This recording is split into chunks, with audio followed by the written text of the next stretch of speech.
महाभारत धर्म का पालन करने के बावजूद पांडवों को नर्क क्यों मिला, क्या आप जानते हैं? आखिर किन गलतियों के कारण पांडवों को नर्क में स्थान मिला, आइए जानते हैं।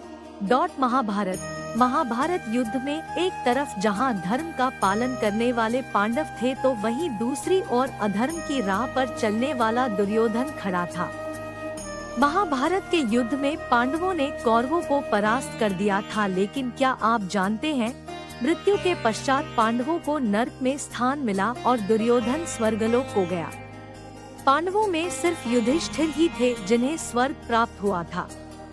आइए जानते हैं आखिर पांडवों को कौन सी गलती की वजह से उन्हें नर्क मिला। द्रौपदी सहित स्वर्ग लोक की यात्रा पर निकले पांडव महाभारत युद्ध के बाद युधिष्ठिर हस्तिनापुर के राजा बने।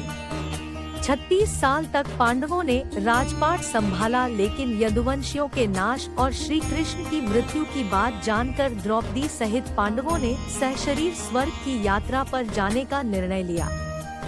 युधिष्ठिर ने सारा राजपाट अपने प्रपौत्र परीक्षित को सौंप दिया और निकल पड़े स्वर्गलोक की यात्रा पर। एक एक कर रास्ते में गिरकर हुई पांडवों की मृत्यु।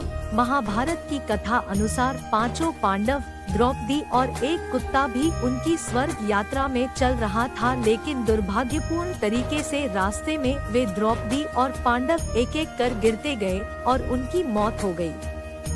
ग्रंथ के अनुसार सबसे पहले द्रौपदी की मौत हुई क्योंकि वह अपने अन्य पतियों की तुलना में अर्जुन को अधिक प्यार करती थी।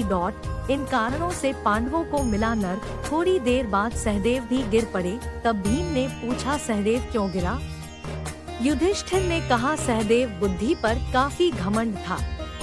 कुछ देर बाद नकुल भी गिर पड़े।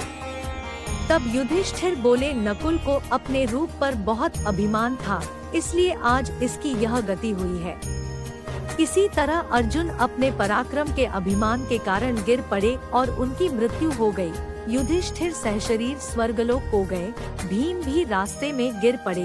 भीम ने गिरते वक्त युधिष्ठिर से इसका कारण पूछा तो उन्होंने बताया कि तुम खाते बहुत थे और अपने बल का झूठा प्रदर्शन करते थे, इसलिए आज तुम्हारी ऐसी गति हुई।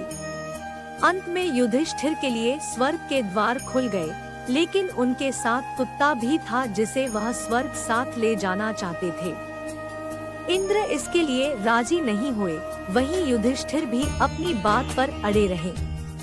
आखिर में कुत्ते के रूप में यमराज अपने वास्तविक रूप में प्रकट हो गए। फिर युधिष्ठिर सशरीर स्वर्ग चले गए।